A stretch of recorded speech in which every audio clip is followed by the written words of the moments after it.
Shalom Bapak Ibu Saudara yang dikasihi Tuhan. Pada kesempatan kali ini saya akan membahas dan kita akan sama-sama belajar mengenai atribut Allah, yaitu Allah Maha Hadir.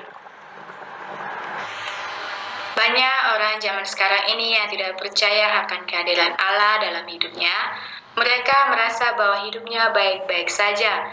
Hidupnya selalu berkecukupan dan mereka berpikir bahwa hal tersebut didapatkan karena usaha mereka tanpa campur tangan Tuhan. Nah, Bapak Ibu Saudara yang dikasihi Tuhan, sebagaimana kita ketahui bahwa manusia zaman sekarang ini merasa dirinya itu hebat, merasa dirinya itu mampu melakukan segalanya tanpa ikut campur tangan Tuhan.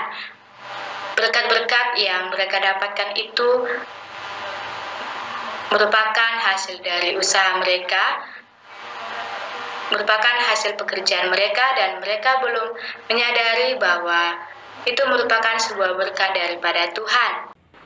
Bapak Ibu Saudara yang dikasihi Tuhan, apabila kita memiliki pemikiran bahwa hasil yang kita dapatkan merupakan dari suatu usaha yang kita perbuat, maka pemikiran tersebut adalah pemikiran suatu hal yang salah. Kenapa demikian? Karena hal tersebut menandakan bahwa orang tersebut itu belum percaya kepada Tuhan. Mereka belum sepenuhnya berserah kepada Tuhan, belum sepenuhnya menerima Tuhan, dan belum menyadari bahwa berkat-berkat Tuhan itu berlimpah bagi kehidupan mereka. Alasan lain juga kemungkinan besar mereka belum merasakan kehadiran Tuhan dalam kehidupan mereka, dan mereka belum mengenal lebih dalam lagi akan Tuhan. Orang yang percaya akan kehadiran Allah pastinya tidak takut dan tidak khawatir pada hidupnya, karena seseorang yakin bahwa Allah hadir di setiap waktu, tempat, bahkan di hati semua orang.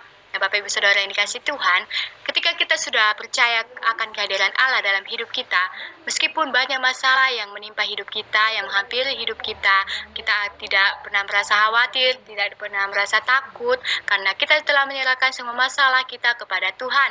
Karena Tuhanlah yang akan menyelesaikan, bahkan menolong kita dalam setiap masalah-masalah kita. Allah bekerja dalam kehidupan seseorang bisa melalui banyak cara, meskipun tak seorang pun yang dapat bertemu dengan dia secara langsung. Nah, Bapak Ibu Saudara yang dikasihi Tuhan, meskipun kita belum bertemu secara langsung dengan Tuhan, tetapi Allah selalu bekerja dalam kehidupan kita, yaitu melalui penyertaannya, kebaikannya, bahkan kasih setianya kepada semua orang. Buktinya adalah kita dapat hidup pada saat ini, kita dapat merasakan kekuatan kesehatan pada saat ini. Dan hadir ketika kita menyembah Tuhan dengan sungguh-sungguh, maka kita akan merasakan kuasa dan hadirat Tuhan dalam kehidupan kita. Kita akan merasakan bahwa Tuhan itu ada, Tuhan itu bersama-sama dengan kita. Kita merasakan urapan daripada Tuhan, dan kita telah merasakan bahwa Allah itu memang ada, Allah itu memang hadir di hidup kita, di hati kita. Lalu bagaimanakah Allah hadir di dalam Alkitab, dan apakah bukti kehadiran Allah tersebut? Pada saat ini saya akan mempresentasikan mengenai atribut Allah Maha Hadir dan menjelaskannya yang ada dalam kitab Kisah Para Rasul 17 ayat 27 sampai 28. Saya akan menjelaskan definisi Allah Maha Hadir terlebih dahulu. Jerry menuliskan dalam bukunya mengatakan bahwa ajaran tentang kemahadiran Allah itu bersifat mengekang perasaan. Kenapa demikian? Karena seberapa keras usaha seseorang untuk bersembunyi dari dosa, Allah selalu hadir. Seseorang tidak dapat melarikan diri dari Allah. Nah, di sini maksudnya adalah ketika kita melakukan dosa, ketika kita melakukan kesalahan, kita akan merasa perasaan kita akan dikekang dengan dosa tersebut. Kita selalu dihantui dengan kesalahan tersebut. Perasaan kita akan tidak damai, perasaan kita tidak akan tentram, Bapak Ibu Saudara.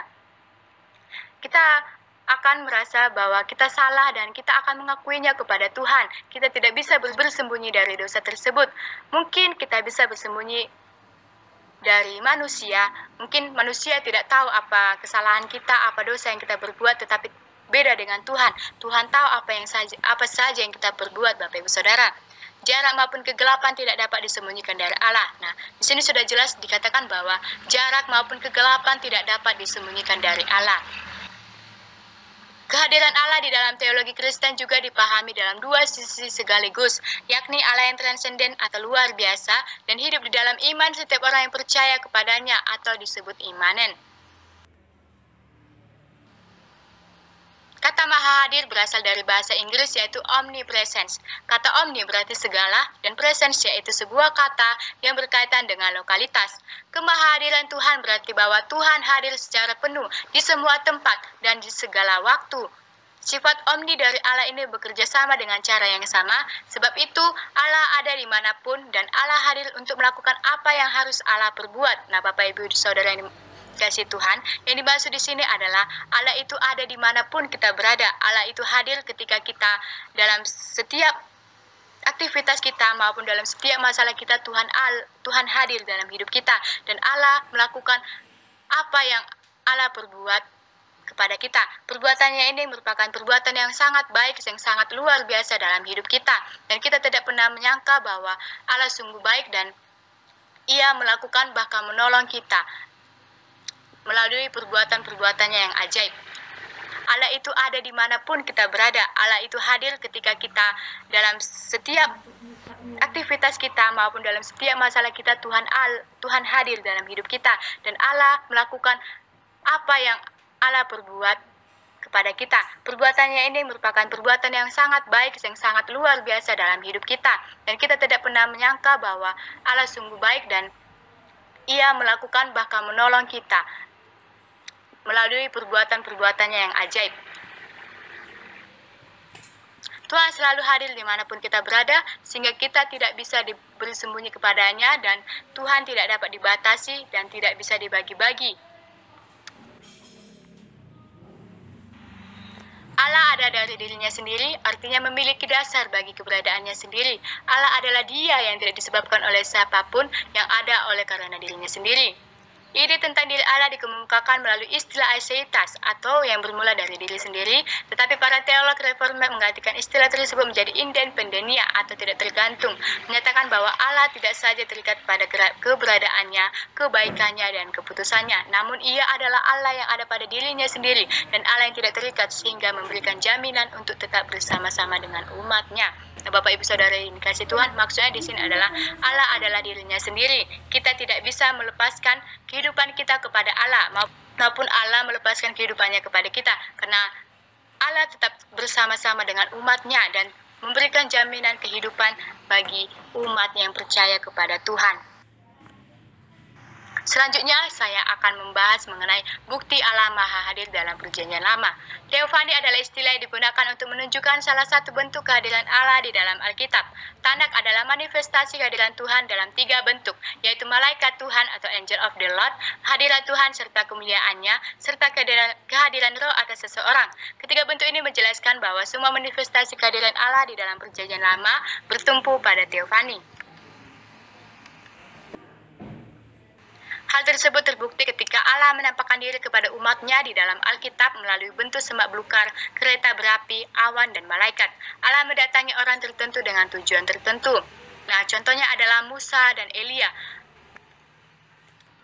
di mana Musa bertemu dengan Allah melalui semak belukar, dan pada saat itu Allah berbicara kepada Musa. Bapak Ibu Saudara yang dikasihi Tuhan, Allah lah yang dapat memilih seseorang menjadi bagian dari umatnya dan menggerakkan umat pilihannya untuk menyatakan kehadirannya bagi orang lain yang belum percaya kepada Allah.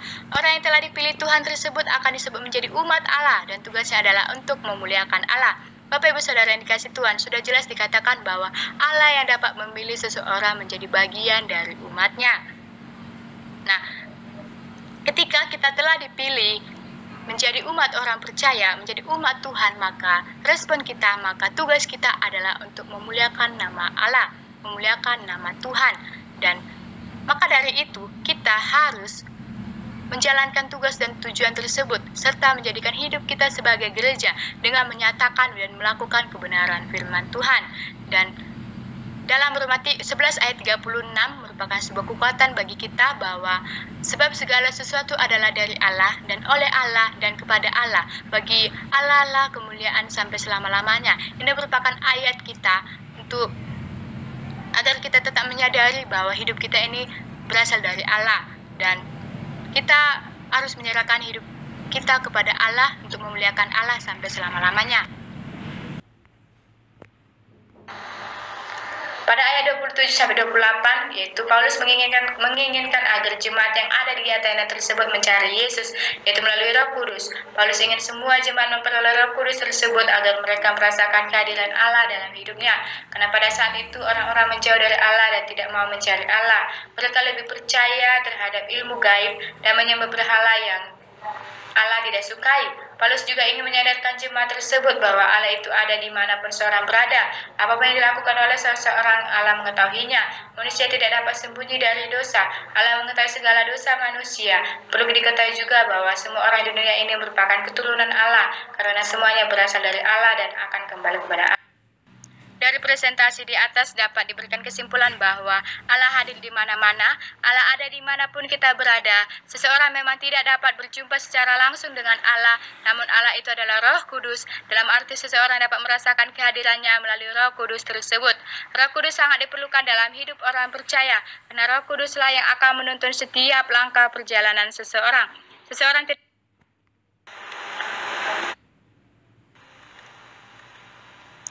memang tidak dapat berjumpa secara langsung dengan Allah, namun Allah itu adalah Roh Kudus, dalam arti seseorang dapat merasakan kehadirannya melalui Roh Kudus tersebut. Roh Kudus sangat diperlukan dalam hidup orang percaya, karena Roh Kuduslah yang akan menuntun setiap langkah perjalanan seseorang. Seseorang tidak dapat bersembunyi dari Allah. Sejauh manapun seseorang pergi, Allah tetap ada. Sekecil manapun dosa yang manusia perbuat, Allah melihat dan Allah mengetahui apa yang manusia perbuat di dunia ini. Roh Kudus sangatlah perlu bagi setiap orang. Allah menginginkan semua umat percaya mencari dan memperoleh Roh Kudus, karena melalui Roh Kuduslah seseorang dapat merasakan kehadiran Allah. Dalam Perjanjian Lama juga sudah dituliskan bahwa Allah itu memang ada. Allah dapat berbicara dan menyampaikan firman-Nya kepada utusannya. Berbeda dengan Perjanjian Baru, dalam Perjanjian Baru kehadiran Allah dinyatakan lebih lagi, yaitu melalui Roh Kudus. Dan jika seseorang telah memperoleh Roh Kudus, maka orang tersebut telah menerima kehadiran Allah dalam hidupnya. Dari itu, Bapak Ibu Saudara, mari kita mencari Roh Kudus, kita memperoleh Roh Kudus, karena Roh Kudus merupakan sebuah dasar bagi orang Kristen, karena Roh Kudus itu adalah kunci bahwa kita adalah orang yang percaya dan kita telah menerima Allah sebagai juru selamat kita. Demikianlah presentasi saya. Terima kasih. Shalom.